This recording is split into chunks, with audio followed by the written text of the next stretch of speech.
On avait envie de revenir à l'éveil à je suis, parce qu'il y a souvent des confusions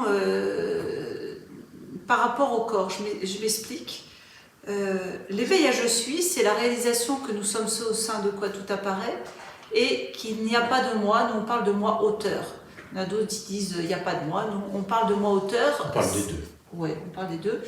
Le moi auteur, ça signifie précisément il n'y a pas de pilote à l'organisme. Et lorsque cela a été réalisé, souvent il reste une impression d'un moi dans le corps. Et souvent il y a des confusions là-dessus. Il y a la pensée moi et l'impression moi dans le corps. L'impression moi dans le corps, c'est une impression de densité ici, et qui fait dire moi. C'est-à-dire qu'il y a une impression de densité et la pensée moi rajoutée. Et j'ai à cœur d'en parler parce qu'après l'éveil, cette impression, elle demeure, puisqu'il y a toujours une impression de densité. Et alors les gens me disent souvent, mais alors Marion, il y a encore une impression moi, donc il n'y a pas d'éveil. Non, regarde bien, il y a une impression moi, mais que dit l'impression à propos de la réalité? Ben rien, c'est juste une impression de densité au niveau tout près, là, au niveau du corps, et une pensée moi, c'est tout. Donc l'impression peut demeurer, il n'y a aucun souci, c'est juste une impression. Même la pensée Voilà. moi peut revenir, simplement elle n'a pas besoin d'être crue. En fait, d'une façon générale, on a tendance à croire dans les pensées, ça s'appelle des croyances, mais on n'appellera même pas ça des croyances, parce que le plus souvent, on ne voit même pas qu'on croit dans les pensées. Et on a tendance à croire dans les impressions, dans les sensations, dans les perceptions, dans nos interprétations. Et en fait, ça n'a rien à voir avec ce que nous sommes en réalité. C'est juste des phénomènes qui se manifestent et qu'on va appeler des expériences, qui disent rien à propos de ce que nous sommes. Et il y a un autre point aussi important, c'est que souvent, vous confondez l'absence de moi avec une absence de corps. En fait, ça n'a rien à voir. Le corps demeure et il n'y a pas de moi. Les deux simultanément. En fait, il y a un corps avec des caractéristiques, une hérédité, des gènes, etc. Et tout ça s'organise joyeusement de soi-même. Et il n'y a pas de moi. Mais l'absence de moi ne signifie pas absence de corps. Voilà. D'ailleurs, en fait, non seulement il n'y a pas de moi, mais il n'y en a jamais eu. Ça veut dire que depuis que nous sommes nés, il n'y a jamais eu de moi. On parle de la construction du moi dans l'enfance, etc. Mais en fait, c'est la construction de quelque chose de complètement fantomatique, qui n'a pas de densité, qui n'a pas de réelle réalité. Il n'y a jamais eu de moi. Tout est toujours arrivé de soi-même. Les pensées arrivent toutes seules, les gestes que je fais arrivent toutes seules, le ton de ma voix se produit tout seul, les mots que j'emploie apparaissent tout seuls. Ça se fait tout seul, tout ça. On le sait bien si on regarde de près. Tout arrive de soi-même. Ça ne veut pas dire qu'il n'y a pas de corps. Tout est toujours arrivé de soi-même. Alors, certaines personnes aussi nous disent « Oui, mais alors après, je prendrai plus soin de mes enfants, ou mon travail, ou etc. Comment je vais faire s'il n'y a pas de moi ?» Mais tout est toujours arrivé de soi-même. Il n'y a jamais eu de moi. Donc il n'y a aucun risque, en fait.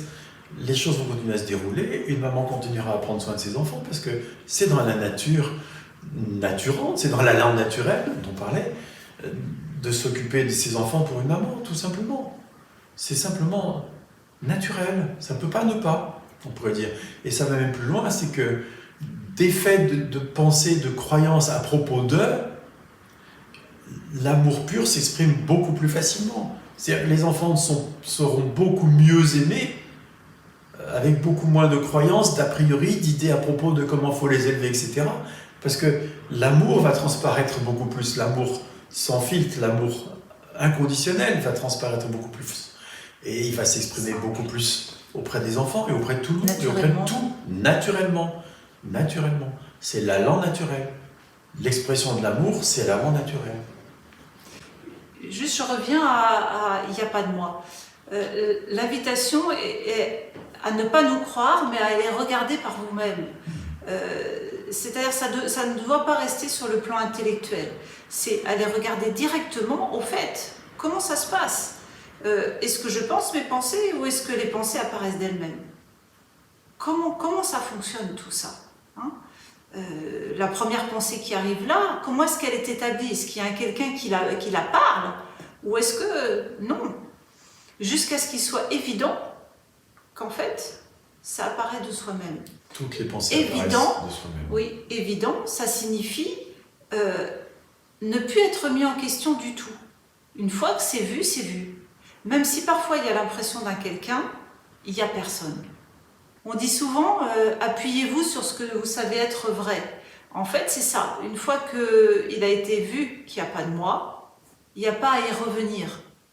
Ne croyez pas aux impressions qui disent moi, ne croyez pas à la pensée qui revient et qui dit moi. Ce sont des supercheries.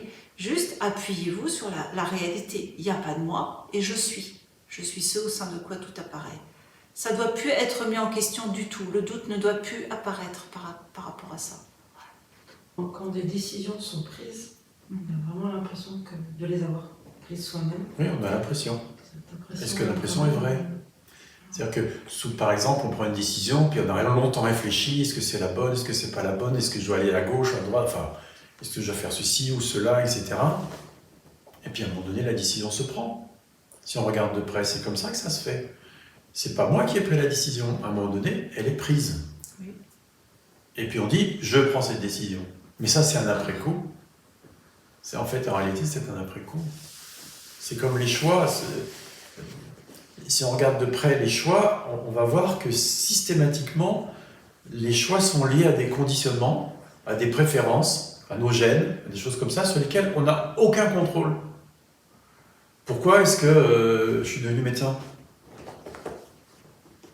Parce que j'ai appris par mes parents qu'on était là pour aider les autres et pas pour s'occuper de soi-même, par exemple.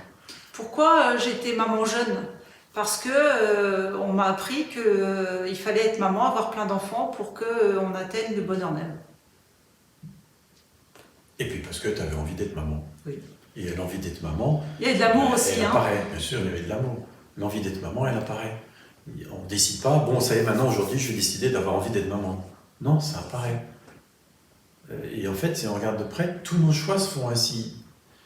Les choses se font parce que on est conditionné, parce qu'il y a des préférences, un appel intérieur, on pourrait dire un allant, un mouvement, un élan naturel, peu importe, qui va s'exprimer, qui va se manifester de cette manière-là. Et des conditionnements apparaissent aussi de même. Les conditionnements apparaissent de même, oui, bien sûr. Enfin, c'est-à-dire qu'ils s'impriment dans le corps de même. Il n'y a personne qui choisit d'être conditionné. Si on avait le choix, ça fait longtemps qu'on ne serait plus conditionné. Ouais, la question du choix est très intéressante parce que tous, dans l'ensemble, on cherche notre bonheur. Comment ça se fait que personne n'ait jamais réussi à l'atteindre de façon définitive dans le monde existentiel? Si on avait le choix, et on serait tous heureux. Peut-être que c'est parce qu'on n'a pas le choix. Marion, tu disais, il ne doit plus y avoir de doute sur il n'y a pas de moi quand on l'a vu. Pourtant, il y en a. Je fais comment? Mais si tu as vu qu'il n'y avait pas de moi, il n'y a donc pas de doute. Tu peux juste voir que, excuse-moi, le doute, c'est une pensée qui vient se rajouter après. Le doute est rajouté, allais-je dire. C'est vu, c'est vu.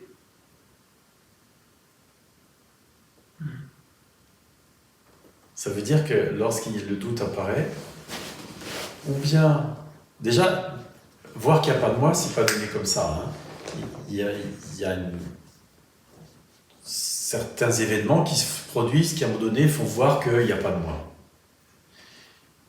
Mais lorsqu'il est vu qu'il n'y a pas de moi, effectivement, ce n'est pas réalisé. Et ça ne suffit pas. Et le doute peut revenir. C'est exact. Alors, on peut, à ce moment-là, se souvenir de l'expérience qui a rendu évident l'absence de moi. Les évidences apparaissent toujours à partir d'une expérience. Un enfant ne sait pas ce que veut dire brûlant tant qu'il ne s'est jamais brûlé. Il se brûle une fois, il sait pour toute sa vie que brûlant, il ne faut mieux pas toucher. Il n'en doute plus. Et il va s'appuyer là-dessus le restant de ses jours. Il va faire attention quand c'est chaud. D'accord? C'est-à-dire que l'expérience lui montre une évidence. Brûlant, ça brûle. L'expérience, voir l'absence de moi, montre une évidence. Il n'y a pas de moi, il n'y en a jamais eu, il n'y en aura jamais. Mais on s'est brûlé une fois, on s'est brûlé plusieurs fois. C'est pas parce qu'on s'est brûlé une fois qu'on ne se brûlera plus jamais. Et c'est pas parce qu'on a vu qu'il n'y a pas de moi on saura pour toute sa vie, il n'y a pas de moi, puis que ça va être vécu, intégré. Il va falloir y porter attention. De même qu'on fait attention à ne pas toucher quand c'est brûlant, eh ben, il va falloir se rappeler, au fait, il n'y a pas de moi. Au début. Au début. Et surtout, lorsqu'il y a le doute, ou lorsque, mais là c'est quand même moi qui le fais, ou bien toi, etc., lorsque des choses comme ça apparaissent, revenir à l'expérience, revenir à l'évidence, refaire le chemin qui nous a montré il n'y a pas de moi. Et s'asseoir à cet endroit-là, prendre racine, c'est ça, construire sa maison sur le roc. Ça, c'est du solide. Il n'y a pas de moi, c'est une certitude. Quelles que soient les impressions, quoi que ce soit qu'on m'ait appris, etc., il n'y en a pas, il n'y en a jamais, il n'y en aura jamais. Et plus on va s'appuyer sur cette évidence, et plus ça va faire effet. Pour apporter une précision, l'évidence est directe. C'est une perception directe. Le doute est mental. C'est une pensée. Alors, comment ça apparaît? C'est pas de même nature. Excuse-moi. Oui, comment apparaît cette évidence? Si on se souvient de l'expérience mystique que j'ai faite, il y en a eu d'autres après, mais il était évident, si à ce moment-là, je m'étais posé la question, mais au fait, est-ce qu'il y a moi ou pas? Ou est-ce que tout arrive de soi-même? C'était évident. C'était déjà complètement évident. Parce que dans cette vision que tout est parfait tel que c'est et que tout se déroule de façon parfaite, il y avait aussi 100 personnes. Simplement, c'est tellement conditionné à penser qu'il y a quelqu'un que ça ne voyait pas le 100 personnes. Ça le connaissait intérieurement sans le voir. C'est-à-dire, c'était conscient sans être conscientisé, on pourrait dire. Et si à ce moment-là, quelqu'un m'avait posé la question, regarde bien, il y a quelqu'un ou il n'y a personne? Je dis, c'est évident, il n'y a personne, tout arrive de soi-même. Ça aurait été sorti à ce moment-là, évidemment.